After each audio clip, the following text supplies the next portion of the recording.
Esse livro aqui chama-se Profecias do Fim do Mundo.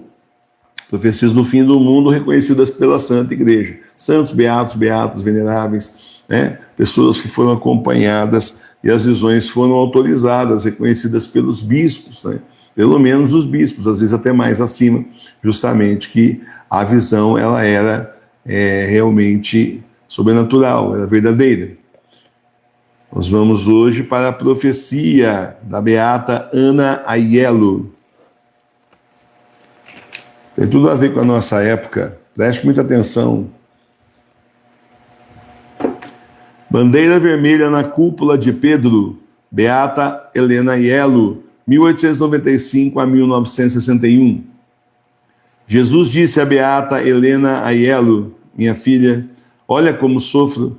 Derramei todo o meu sangue pelo mundo e agora ele vai se arruinar. Ninguém percebe as perfídias com que está coberto.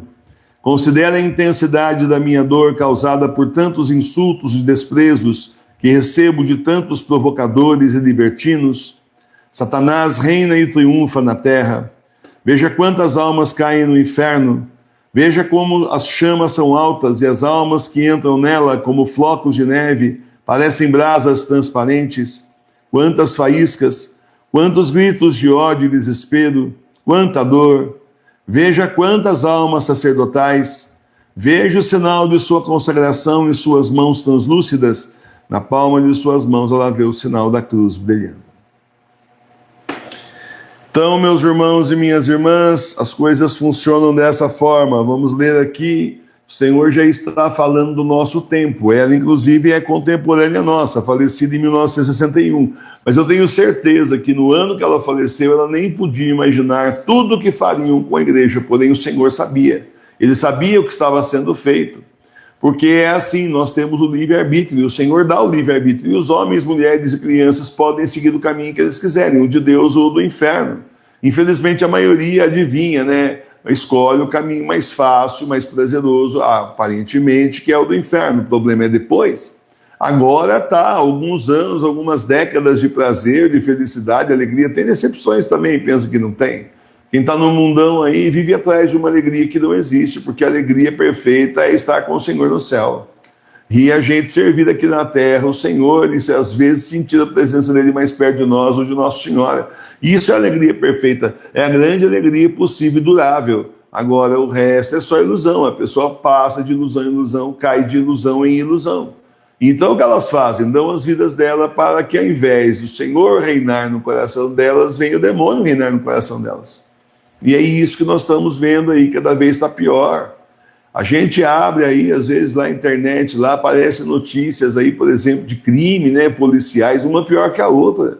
Os criminosos estão ficando cada vez mais pérfidos, uma coisa mais impressionante do que a outra. Olha, e eu tenho certeza, como eu não sou muito de ler essas coisas, eu tenho certeza que ainda tem coisa muito pior. Isso aí é só alguma coisa que apareceu no celular, mas de verdade tenho certeza que tem coisa muito mais pérfida, muito pior. A gente não acompanha isso todo dia, né? Ainda bem também, né? Nós queremos acompanhar o Senhor, Nossa Senhora para o céu, né? Fazer a nossa missão, gastar nosso tempo com isso. O mundo vai ficar cada vez pior, mais perdido mesmo. Jesus disse a beata Helena Aiello: minha filha, olha como sofro. Derramei todo o meu sangue pelo mundo e agora ele vai se arruinar, já está se arruinando. O Senhor vai até a cruz, se entrega por amor da humanidade, daqueles que creem nele. Mas quantos hoje em dia creem nele de verdade, no Jesus verdadeiro? Não é o Jesus paz e amor, não é o Jesus misericórdia só, infinita, qualquer coisa, sem nenhum tipo de condição. Pode fazer o que você quiser, qualquer coisa aí que está tudo certo. Sempre a misericórdia, não interessa quem você é, o que você fez, o que você continua fazendo, o que você vai fazer errado ainda até o último momento da sua vida. Mas, ó, misericórdia não é assim. Não é assim.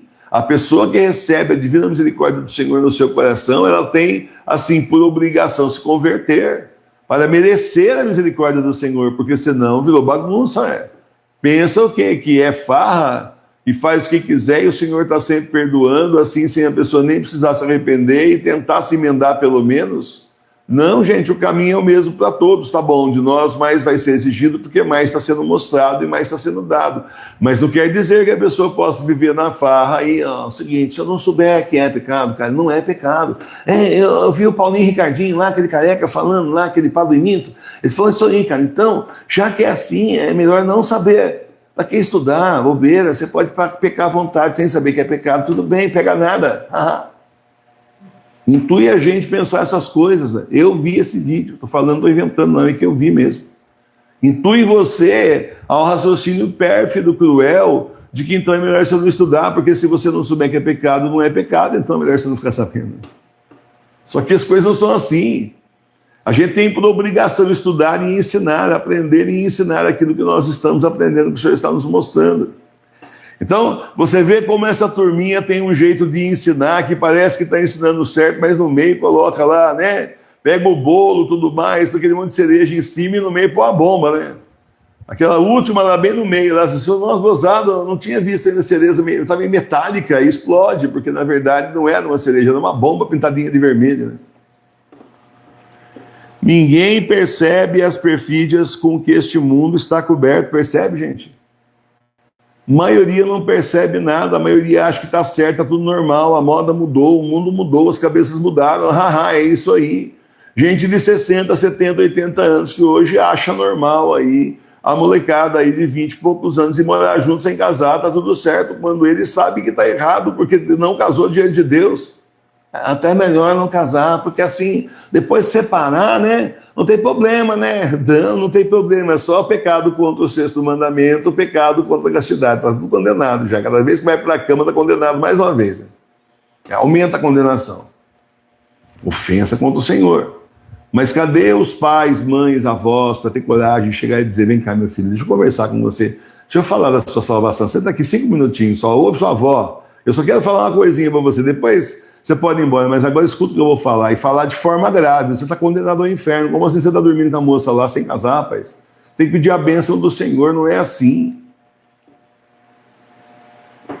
Considera a intensidade da minha dor causada por tantos insultos e desprezos que recebo de tantos provocadores e libertinos. Porque tem um monte de gente que causa uma dor imensa. O Senhor provoca mesmo, o Senhor faz de propósito.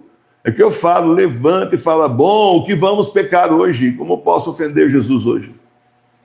Tem, gente, tem. E olha, os libertinos aí já estão ofendendo o Senhor por tabela, como eu acabei de explicar, né? Satanás reina e triunfa na terra, veja quantas almas caem no inferno. Nossa Senhora já dizia no século XIX que a maioria ia para o inferno. O que ela ia falar se fosse hoje? Se aparecesse de verdade hoje em algum lugar, por isso que eu falo que ela não está aparecendo. Se aparecesse em algum lugar hoje de verdade, aquelas aparições aí, né, toda semana com ela marcada, eu pergunto para você, o que será que ela ia dizer, não?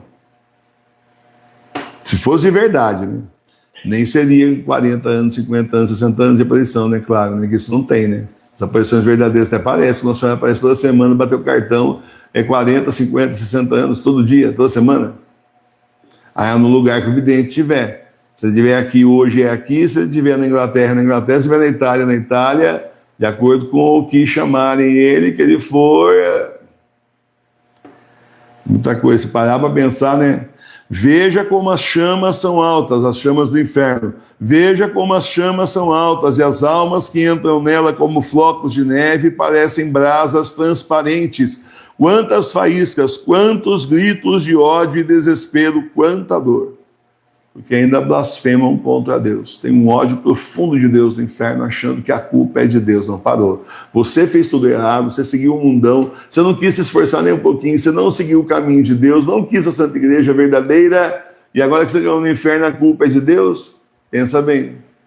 A pessoa se joga no inferno, ela mesma cava o buraco para cair no inferno, e depois a culpa é de Deus? Olha isso daqui para terminar. Veja quantas almas sacerdotais, almas de sacerdotes, padres, bispos. Veja o sinal de sua consagração em suas mãos translúcidas. Na palma de suas mãos ela vê o sinal da cruz brilhando. Porque eles foram ordenados padres, não foram?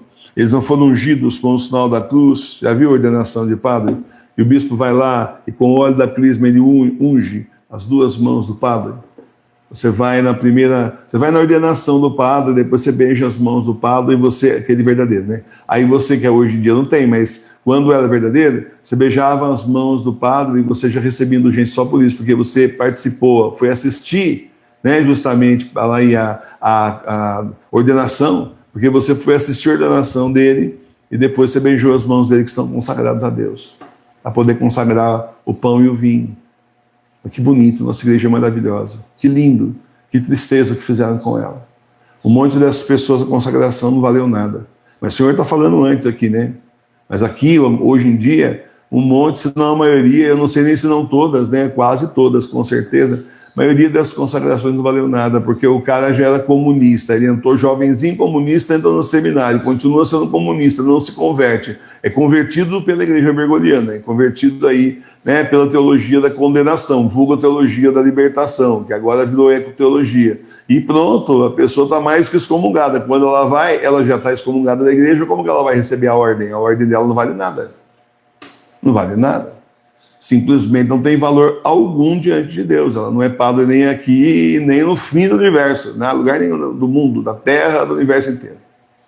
Não tem nem. Então, mas os que eram realmente consagrados, eram padres de verdade, se caíam no inferno pelos seus pecados, pela sua infidelidade, quando então estavam no fogo do inferno, a alma fica transparente, mas dava para ver a cruz na mão, as duas mãos. Sinal da cruz com que eles foram consagrados. Nem por isso deixaram de cair no inferno. E aí a gente termina com Santo Atanásio dizendo que na época dele, século IV, ele tinha dito que o inferno estava pavimentado com crânio de bispos. Ele não falou nem padres, né? Falou de bispos, para nós colocar os padres, então, arianos junto aí. Vou contar um negócio para você, já dá para fazer uma casinha assim, a casa térrea, né? Hoje em dia já é arranha-céu, né? Só o arranha-céu mais alto da terra, não é aqui não, é no inferno, é cheio de osso, crânio de bispos, padres, leigos aí consagrados que foram infiéis. Seguindo essa imagem, né, essa alusão que Santo Atanásio fez.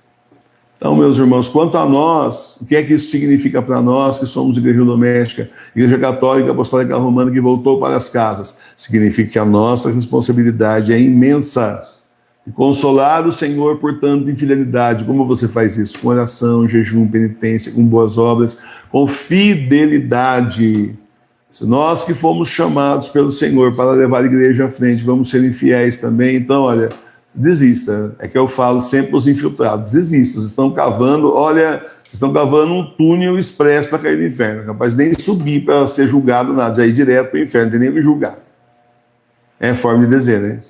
Então é claro que vai subir, mas só para entender que a queda para o inferno vai ser muito rápida. Entenda, o Senhor não vai deixar passar a nossa infidelidade. Não vai deixar passar. Não quer dizer que se a gente pecar, se deslizar sem querer, caiu na armadilha do diabo, quando viu caiu, se arrependeu, pediu perdão, não quer dizer que o Senhor não vai nos perdoar. Ele vai nos perdoar, claro, vendo nosso arrependimento, Ele nos perdoa, nos abraça de novo, justamente como o pai do filho pródigo. Porém, não vamos abusar da misericórdia do Senhor.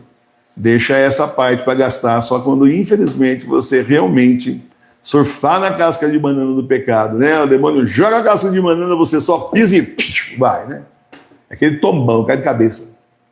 Aí nessa hora, simplesmente se arrependa, peça perdão ao Senhor, faça confissão. Se for um pecado leve, é suficiente. À noite nós temos todo dia o exame de consciência. Todo dia nós temos o ato penitencial. No início também das celebrações litúrgicas, a mesma coisa, é suficiente para você ser perdoado. E uma vez por mês nós temos a confissão espiritual. Aí aquela confissão para tudo, inclusive para pecados mortais. Mas é claro que você não vai falar assim, ontem teve confissão, mas eu fiz pecado mortal hoje. Nossa, deixa eu olhar a folhinha, agora é só no mês que vem. Não vai ficar em pecado mortal até o mês que vem, é claro, né? Já pega uma nova igreja doméstica e faz aí a confissão espiritual na sua casa. Vamos dar alegria na igreja, no altar, né, na frente do altar da sua igreja doméstica. Vamos dar a alegria do Senhor ver que pelo menos nós que fomos chamados, escolhidos por Ele para levar a igreja à frente, pelo menos nós estamos sendo fiéis, procurando ser fiéis, e procuraremos e nos esforçaremos e seremos, com a graça de Deus, fiéis até o final desses tempos, que são os últimos. São os tempos do Apocalipse. Louvado seja nosso Senhor Jesus Cristo.